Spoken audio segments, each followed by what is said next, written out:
Jadi dianjurkan kita untuk mengerjakan itu. Ada qobliyah, ada ba'diyah. Ada pula sholat sunnah mutlak tanpa adat, yaitu dengan niat qasdul fi'li saja, usolli. Coba. Apalagi nanti setelah maghrib, lalu setelah isya, banyak. Nah, kemudian waqala aidha al-badi bis salam, orang yang memulai dengan mengucapkan salam, ucapin assalamu alaikum, bari'un minal kibri, terlepaslah orang itu dari sifat sombong. Karena sombong itu hak prerogatif yang Allah miliki. Sehingga dalam hadits qudsi Allah menyatakan al-kibriya'u ridai wal azamatu izari. Sifat keangguhan itu, ya, sifat kesombongan itu hanya aku yang miliki. Allah layak memiliki sifat sombong. Makanya ada Asmaul Husna kita baca ya mutakabbir. Ya mutakabbir. Al-kibriya ridai, keagungan itu adalah selendangku. Wal azamatu izari, ya, ketinggian, kebesaran itu adalah pakaianku. Faman naza'ani wahidan minhuma, maka siapa orang yang mencabut dari aku akan keduanya, alqaituhu fi jahannama fala ubali, niscaya aku tak campakkan dia ke dalam neraka tanpa aku pedulikan. Makanya seorang hamba jangan memiliki sifat jangan ada di hati kita sifat sombong kepada siapapun. Apa itu arti sombong? Al-kibru huwa batrul haq wa ghamtun nas. Itu arti sombong. Batrul haq, kita memalingkan kebenaran, kita nggak terima kebenaran. Sekalipun di bawah kita, dari keilmuan, dari umur, dari pangkat, dari martabat, di bawah kita. Tapi itu benar, itu hak, ya kita terima. Itu arti kibir, itu arti sombong. Al-kibru batrul haq wa ghamtun nas, dan meremehkan manusia. Dia remehin manusia. Sampai di dalam kitab Tathbitul Fuad, ucapan dan kalam Al-Imam Qutbul Ghuth Abdullah bin Alawi Al-Haddad, tercatatkan di sana aslul ma'asi salasatun. Pongkol maksiat ada 3 macam. Pertama, al-kibru, sifat sombong. Maka dengan sifat sombong inilah suatu makhluk yang sangat hebat ibadahnya dilaknat Allah, sampai tergolong julukan dia termasuk di golongan orang kafir. Siapa itu? Iblis. Ibadahnya nggak ada tandingan, tapi dia memiliki sifat sampai disebut oleh Allah aba wastakbara wa kana minal kafirin. Yang kedua, sifat at-tama, sifat rakus, ambisi, ingin ini, ingin itu. Maka dengan sifat tomak tersebutlah dikatakan terpindah Nabi Allah Adam alaihissalam dari surga menuju dunia. Nah, karena ada keinginan keras untuk mengambil buah yang namanya buah khuldi. Fala taqraba hadhihi syajarata. Allah sudah nyatakan jangan dekatkan ini pohon. Diambil. Ya. Yang ketiga adalah sifat hasud. Ya. Sifat dengki. Maka sifat hasud inilah yang dengan sebabnya terjadi pembunuhan yang dilakukan oleh anak Nabi Allah Adam, Qabil, kepada saudaranya sendiri, Habil. Satu perut padahal terjadi pembunuhan. Qabil dengan Habib. Jadi 3 pangkal maksiat yang dengan sebab 3 ini bercabang-cabang, ya segala maksiat terjadi di alam dunia. Pertama sifat sombong.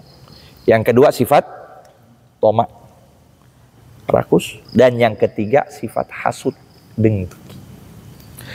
Nabi nyatakan dabba ilaikum da'ul umaman qablakum, menjalar kepada kalian penyakit-penyakit umat sebelum kalian. Al hasadu wal baghdha, sifat hasud dan permusuhan. Memiliki dengki dan sifat amarah, permusuhan.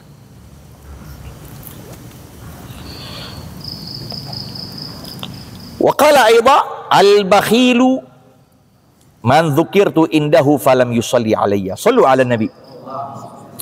Oke, kita dapat predikat bakhil, pelit. Ya. Al-bakhil ba'id minallah. Ba'id minal jannah. Qarib minan nar. Orang pelit jauh dari Allah. Jauh dari surga, dekat dari neraka. Nah, tanda orang bakhil apa? Ketika disebutkan nama baginda Rasul sallallahu alaihi wasallam, dia nggak ucapin selawat kepada Rasulullah. Shallu ala nabi. Tuh, itu. Ketika ada nama Rasulullah, kita nampakin rasa keagungan kita kepada Rasul. Apalagi malam yang disebut malam Lailatul Gharra, yang dianjurkan perbanyak kita selawat kepada Rasul sallallahu alaihi. Di antara keistimewaan selawat kepada Rasul, bahwa selawat itu nggak butuh dengan ijazah, nggak butuh dengan guru, nggak butuh dengan wudhu, nggak butuh dengan khusyuk, nggak butuh dengan hadirnya hati. Maka itulah di antara amal yang pasti diterima Allah. Kalau kita mau tahu amal apa yang pasti diterima Allah, selawat kepada Rasulullah. Sehingga keistimewaan diucapkan oleh para ulama, adimis salata ala Nabi Muhammadi. Berkesinambunganlah berselawat kepada Rasulullah, faqabuluha hatman min ghairi taraddudi. Maka penerimanya pasti tidak diragukan sama sekali. Fa'amaluna baina qabuliha wa raddiha, sedangkan amal ibadah kita di antara diterima dan ditolak. Illa salata ala Nabi Muhammadi, melainkan selawat kepada Rasulullah. Ya, Lailatul Jum'ah banyak itu selawat pada Nabi dengan apapun bentuk. Naam. Wa qala aidha, nah bersabda Nabi sallallahu alaihi wasallam pula, al-birru husnul khuluq. Ada al-bir, ada al-bar, ada al-bur. Ya, hati-hati baca tuh kitab tuh. Makanya orang jangan asal-asalan baca hadis, baca kitab tanpa mempelajari bahasa Arab atau ilmu nahunya. Al-birru husnul khuluq. Dibaca al-burru jadi gandum. Ya kan? Burun, syairun, hintotun. Artinya apa? Gandum, budi pekerti yang baik. Wah, berarti suruh makan nih. Banyak makan. Atau albar. Albar artinya darat. Lawan kata bahrun, laut. Fil barri wal bahri. Tapi sini albir. Albir adalah ismun jami' li anwa'il khair. Tuh, arti bir adalah ismun jami'un li anwa'il khair. Wa fi'lin mardiyyin. Wa kulli fi'lin mardiyyin. Ismun jami'un, suatu penamaan yang menghimpun li anwa'il khair, pada macam-macam kebaikan. Wa kulli fi'lin mardiyyin, dan setiap pekerjaan yang diridhoi. Itu artinya bir. Iya, itu arti bir. Ismun jami'un li anwa'il khair wa kulli fi'lin mardiyyin. Sehingga ada ungkapan ulama, al-birru syai'un hayyin. Al-birru syai'un hayyin. Fi'lun jamil wa kalamun lin. Ulama menyatakan al-birru syai'un hayyin. Bir itu sesuatu yang remeh, sesuatu yang mudah. Albir, kebaikan itu sesuatu yang mudah. Fi'lun jamil, perbuatan yang bagus. Wa kalamul lin, dan ucapan yang lemah lembut. Jadi mau tahu apa itu birrun, ulama beritahukan al-birru syai'un hayyin, fi'lun jamil, wa kalamun lin, perkataan yang lemah lembut. Maka disebut husnul khuluq, budi pekerti yang baik. Wal itsmu, nah sedangkan apa itu yang disebut dengan dosa? Mahaka fi sodrik, apa yang membuat kamu itu ragu di dalam hatimu. Sodrik ay nafsik, jiwamu. Dosa itu ada dua macam. Bisa kita tahu tandanya dengan dua macam nih, disebut oleh hadis Nabi. Tanda dosa itu dua macam.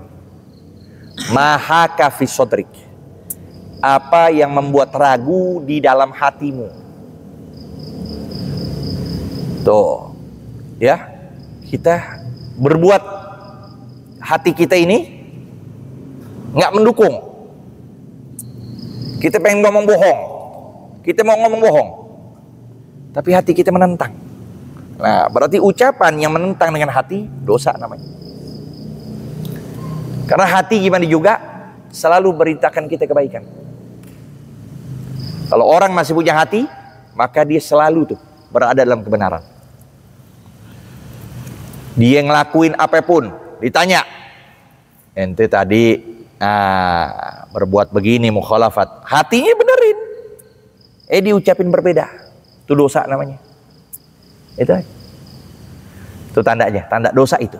Yang kedua apa? Disebut oleh Nabi, wa karihta an yattali alaihin nas, dan engkau benci, engkau tidak mau bahwa manusia, artinya di sini manusia bukan orang sembarangan, ai uzama, orang-orang besar yang kamu pandang, sekiranya kamu berbuat kejelekan, dilihat oleh orang tersebut, kamu bakal malu. Maka karihta, engkau benci, an yattali alaihin nas, bahwa terlihat, tertampak atasnya manusia. Arti manusia sini adalah pemuka-pemuka yang kamu merasa segan dengan dia. Contoh siapa? Guru kita.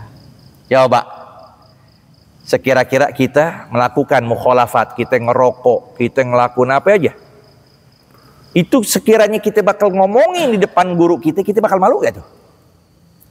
Malu gak? Kalau malu berarti itu dosa.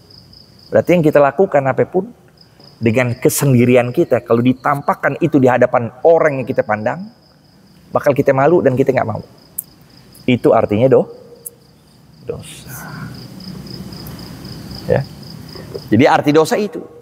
Tiba-tiba naudzubillah dia megang handphonenya semuanya berkaitan dengan maksiat. Kalau seandainya itu terlihat oleh gurunya atau orang tuanya, gimana malunya dia? Dosa itu berarti. Itu artinya tuh, lihat tuh.